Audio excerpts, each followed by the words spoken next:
ಆತ್ಮೀಯ H16 news ಅರ್ಥಾತ್ ಸೀತಾರಾಮ್ಗೆ ಸ್ವಾಗತ. ನಾನು ನಿಮ್ಮವ MI ಅಥವಾ ಮಲ್ಲಪ್ಪ ಜೋತಾವರ್. ಆದ್ಮೇಲೆ ಇವತ್ತೊಬ್ಬ ವಿಶೇಷ ವ್ಯಕ್ತಿ, ಅದರಲ್ಲೂ ವಿಶೇಷವಾಗಿ ಅರಬಾವಿ ಕ್ಷೇತ್ರ ಯಾರಿಗೂ ಗೊತ್ತಿಲ್ಲ, ರಾಜ್ಯದಲ್ಲಿ ಒಂದಿಷ್ಟು ಹೆಸರು ಪಡೆದಂಥ ಕ್ಷೇತ್ರ. ಆ ಕ್ಷೇತ್ರದಲ್ಲಿ ಓಡಾಡುವಂಥವರು, ಬೆಳೆದಂಥವರು, ನೋಡಿದವರು, ಜನಸಾಮಾನ್ಯರ ಜೊತೆಗೆ ಸಂಪರ್ಕ ಮಾಡಿದವರು, ಜೊತೆಗೆ ರಾಜಕೀಯ ಜೊತೆಗೆ ಸಾಮಾಜಿಕ ಕಾರ್ಯಗಳನ್ನು ಮಾಡುವಂಥವರು, ತಮ್ಮನ್ನು ತಾವು ಸಾಮಾಜಿಕ ಕಾರ್ಯದಲ್ಲಿ ಗುರುತಿಸಿಕೊಳ್ಳುತ್ತಾ ಜನಸೇವೆ ಮಾಡುತ್ತಾ ಬೆಳೆದಂಥವರು, ಬಾಲ್ಯಾವಸ್ಥೆಯಲ್ಲೇ ಜನಸೇವೆ ಮಾಡುತ್ತಾ ತಮ್ಮ ಲಕ್ಷ್ಮಣ ಹರಿಸಿದವರು, ಅನಿಸಿದ್ದನ್ನು ತಮಗೆ ನೇರವಾಗಿ ದಿಟ್ಟವಾಗಿ ಹೇಳುವಂಥವರು, ಮುಲಾಜಿಲ್ಲದ ನೀನು ತಪ್ಪದಪ್ಪ ಅಂತ ಹೇಳುವಂಥ ಒಂದು ವ್ಯಕ್ತಿತ್ವ ಬೆಳೆಸ್ಕೊಂಡವರು. ಅವರು ನಮ್ಮ ಲಕ್ಕನ್ನ ಸಂಸ್ಕೃತಿ ಅಂತೇಳಿ ಅರಬಾವಿ ಭಾಗದ ಕಾಂಗ್ರೆಸ್ ಮುಖಂಡರು. ನಮಸ್ಕಾರ ಸರ್. ಸರ್ ನಮಸ್ಕಾರ. H16 ನ್ಯೂಸ್ ಚಾನಲಕ್ಕೆ ಇವತ್ತು ನನಗೆ ಕರೆದ ಸಂದರ್ಶನ ಮಾಡ್ತಿರಲಿ ಮಾಲೀಕರಿಗೆ ಅಭಿನಂದನೆ ಸಲ್ಲಿಸ್ತೀನಿ ಸರ್. ಇವತ್ತು ಈಗ ನಾವು ನಿಮ್ಮೊಂದಿಗೆ ಕೇಳುವಂಥದ್ದು ಭಾಳ ಸಿಂಪಲ್ಲ. ಅರಬಾವಿ ಕ್ಷೇತ್ರ ಕರ್ನಾಟಕದಲ್ಲೇ ಭಾಳಷ್ಟು ಹೆಸರು ಮಾಡಿದಂಥದ್ದು. ಯಾಕೆ ಅನ್ನೋದು ನಿಮಗೆ ಗೊತ್ತು, ನಮಗೆ ಗೊತ್ತು. ಆದರೂ ಜನಕ್ಕೆ ತಿಳಿಸೋಕೆ ಹೇಳಬೇಕಾಗ್ತದೆ. ದಕ್ಷಿಣ ಕರ್ನಾಟಕ ಅಲ್ಲಿ ಎಲ್ಲ ಕಡೆನೂ ಯಾಕಪ್ಪ ಅಂತಂದ್ರೆ ಅಲ್ಲಿ ಹಿಂದೆ ನಮ್ಮ VS ಕೌಜರಿ ಅವರಿದ್ದಾಗ ಅವರು ಏಕಮೇವಾದ್ವಿತೀಯ ಒಮ್ಮೆನೂ ಸೋತಿದ್ರು ಅವರು. ಅದ ನಂತರ ಅವರು ಸೋಲು ಅನ್ನೋದು ಕಂಡಿರಲಿಲ್ಲ.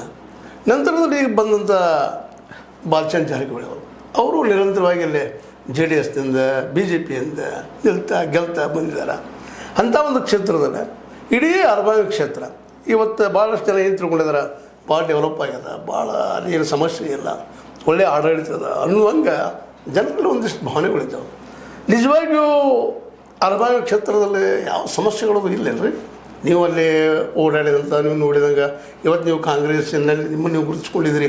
ಹೆಚ್ಚು ಕಡಿಮೆ ಸಿದ್ದರಾಮಯ್ಯರ ಎಡಬಲದಲ್ಲಿ ಹೋಗಿ ಬರ್ತೀರಿ, ಪ್ರೀತಿಯಿಂದ ಅವ್ರ ಜೊತೆಗೆ ಸಂಬಂಧಗಳು ಇಟ್ಕೊಂಡಿದ್ದೀರಿ ಅಂದಾಗ ಆ ಭಾಗದಲ್ಲಿ ಎಲ್ಲ ಸಂಪೂರ್ಣ ತೃಪ್ತಿ ಅದನ ಅಥವಾ ಅಲ್ಲೆಲ್ಲ ಸಮೃದ್ಧಿ ಅದನ ಅಥವಾ ಸಮಸ್ಯೆಗಳದಾವ?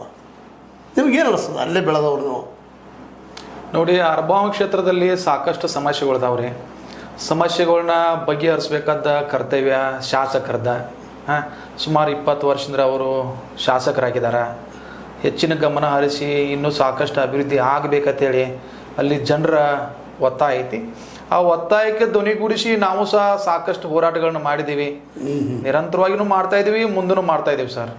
ಮತ್ತು ಅಭಿವೃದ್ಧಿ ವಿಷಯದಲ್ಲಿ BJP ಸರ್ಕಾರದಾಗ ಏನು ಅವರು ಇಷ್ಟು ವರ್ಷ MLA ಇದ್ದಾರಲ್ಲ, ಅಭಿವೃದ್ಧಿ ಆಗಿಲ್ಲದ ಅಭಿವೃದ್ಧಿ ನಮ್ಮ ರಾಜ್ಯದ ಮುಖ್ಯಮಂತ್ರಿಗಳಾದಂಥ ಸಿದ್ದರಾಮಯ್ಯ ಸಾಹೇಬರು ಬಂದ ನಂತರ ಸಾಕಷ್ಟು ಅಭಿವೃದ್ಧಿಗಳನ್ನ ಅರಬಾವಿ ಕ್ಷೇತ್ರಕ್ಕೆ 100 ಕೋಟಿ ರೂಪಾಯಿ ಅನುದಾನ ಕೊಟ್ಟಿದ್ದಾರೆ.